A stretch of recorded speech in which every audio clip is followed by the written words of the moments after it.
ವಿದ್ಯಾಲಯ, ರಾಜಾಜಿನಗರ, 2ನೇ ಬ್ಲಾಕ್.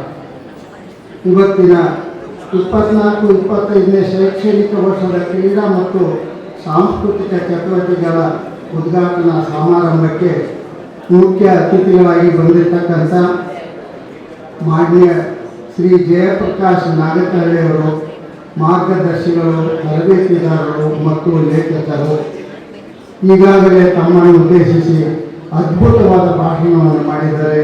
ಅಂಥ ಮುಖ್ಯಸ್ಥರು ಇವತ್ತು ಈ ಸಮಾರಂಭದ ಒಂದು ಮುಖ್ಯ ಅತಿಥಿಗಳಾಗಿ ಬಂದಿರೋದು ನಮ್ಮೆಲ್ಲರ ಸೌಭಾಗ್ಯ.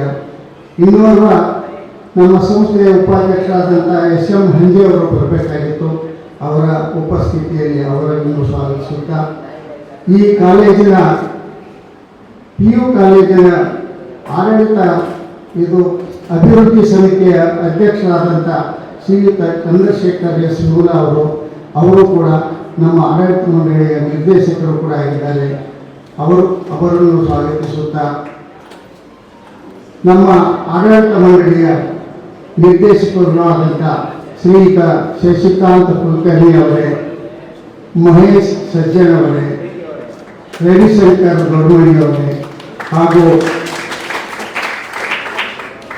ನಮ್ಮ ಡಿಗ್ರಿ ಕಾಲೇಜಿನ ಪ್ರಾಂಶುಪಾಲರಾದಂಥ ಶ್ರೀಮತಿ ಶೀಲಾದೇವಿ ಮಣಿಮಠ ಅವರೇ, ನಮ್ಮ ಸಂಸ್ಥೆಯ ಸದಸ್ಯರಾದಂಥ ಮಾಜಿ PU ಕಾಲೇಜಿನ ಲೆಕ್ಚರರ್ ಆಗಿ ಕೆಲಸ ಮಾಡಿದಂಥ ಜಯದೇವಿ ದೊಡ್ಡಣ್ಣವರೇ ಮತ್ತು ನಮ್ಮ ವಿಜಯನಗರ ಕಾಲೇಜಿನ ಪ್ರಾಂಶುಪಾಲರಾಗಿ ಕಾರ್ಯನಿರ್ವಹಿಸತಕ್ಕಂಥ ಸಂಗಮೇಶ್ ಗೌಡಪ್ಪನವರೇ,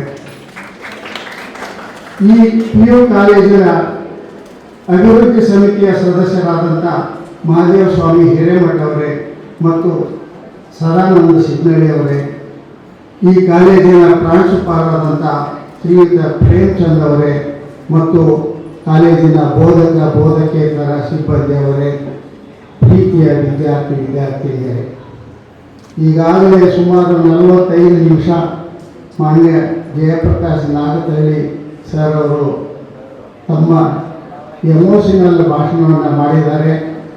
ಸಾಹಿತಿಗಳು ಅವರ ಮಾರ್ಗದರ್ಶನದಲ್ಲಿ ನೀವು ನಡೆದರೆ ಖಂಡಿತವಾಗಲೂ ನೀವೆಲ್ಲರೂ ಕೂಡ ಒಳ್ಳೆಯ ನಾಗರಿಕರಾಗಿ ನಿಮ್ಮ ಜೀವನವನ್ನು ರೂಪಿಸಿಕೊಳ್ತೀರಿ ಅನ್ನುವ ಒಂದು ಭರವಸೆ ನನಗಿದೆ. ಮೊದಲನೇದಾಗಿ ಈ ಕಾಲೇಜಿನಲ್ಲಿ 2 ವರ್ಷ ವಿದ್ಯಾಭ್ಯಾಸ ಮಾಡಿ ಹೆಚ್ಚಿನ ಅಂಕಗಳನ್ನು ಪಡೆದು ಡಿಸ್ಟಿಂಕ್ಷನ್ನಲ್ಲಿ ಪಾಸಾಗಿ ಅನೇಕ ಪ್ರೈಜ್ಗಳನ್ನು ತೆಗೆದುಕೊಂಡು ಪ್ರತಿಭಾವಂತ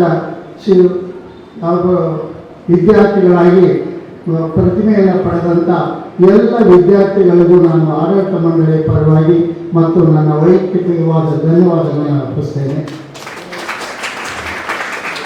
ಮತ್ತು ನಮ್ಮ ಈ ಕಾಲೇಜಿನ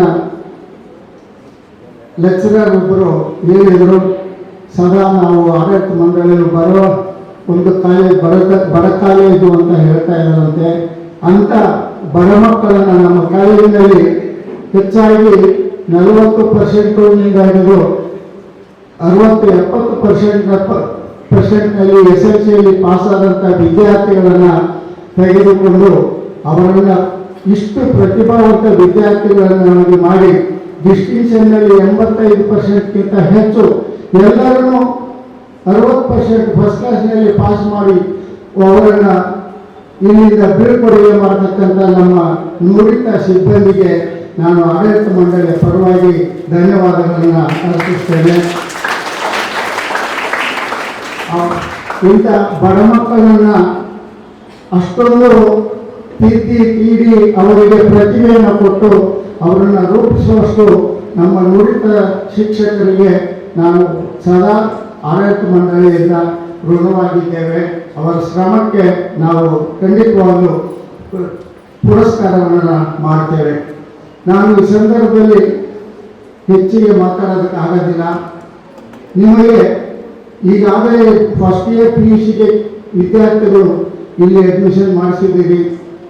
ಈ ವಿದ್ಯಾರ್ಥಿ ಜೀವನ ಅಂದರೆ 25 ವರ್ಷ ನೀವು ಕಷ್ಟಪಟ್ಟು ನಮ್ಮ ಸಾಹಿತಿಗಳು ಹೇಳಿದಂಗೆ ಜೀವನವನ್ನು ರೂಪಿಸಿಕೊಂಡ್ರೆ ನೀವು ಸಾಯುವವರೆಗೂ ಕೂಡ ನೀವು ಒಂದು ಸುಖವಾದ ಜೀವನವನ್ನು ನಡೆಸಬಹುದು ಅನ್ನೋದಕ್ಕೆ ಇದೇ ಉದಾಹರಣೆ.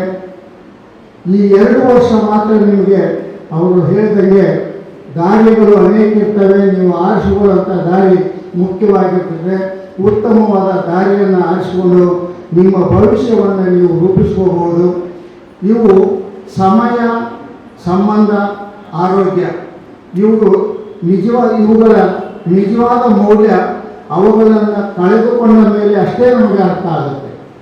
ಅದು ಮೊದಲು ನಮಗೆ ಗೊತ್ತಾಗಲ್ಲ. ಈ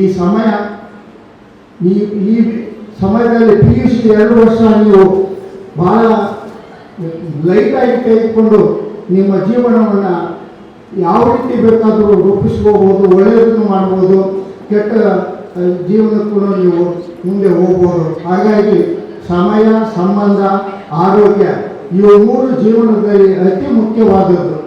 ಆದ ಕಾರಣ ಈ 2 ವರ್ಷ ಸಮಯವನ್ನು ವ್ಯರ್ಥ ಮಾಡದೆ ನಿಮ್ಮ ಸಂಬಂಧ ಅಂದರೆ ನಿಮ್ಮ ಶಿಕ್ಷಕರ ಜೊತೆಗೆ, ನಿಮ್ಮ ಸ್ನೇಹಿತರ ಜೊತೆಗೆ, ತಂದೆ ತಾಯಿಗಳ ಜೊತೆಗೆ, ಬಂಧು ಬಳಗದ ಜೊತೆಗೆ ಒಳ್ಳೆಯ ಸಂಬಂಧವನ್ನು ಇಟ್ಕೊಂಡು ಆರೋಗ್ಯವನ್ನು ಚೆನ್ನಾಗಿ ಇಟ್ಕೊಂಡು ನೀವು 2 ವರ್ಷ ಶ್ರಮ ಪಟ್ಟರೆ ಖಂಡಿತವಾಗೂ ನೀವು ಒಬ್ಬ ಉತ್ತಮವಾದ ನಾಗರಿಕರಾಗ್ತೀರಿ.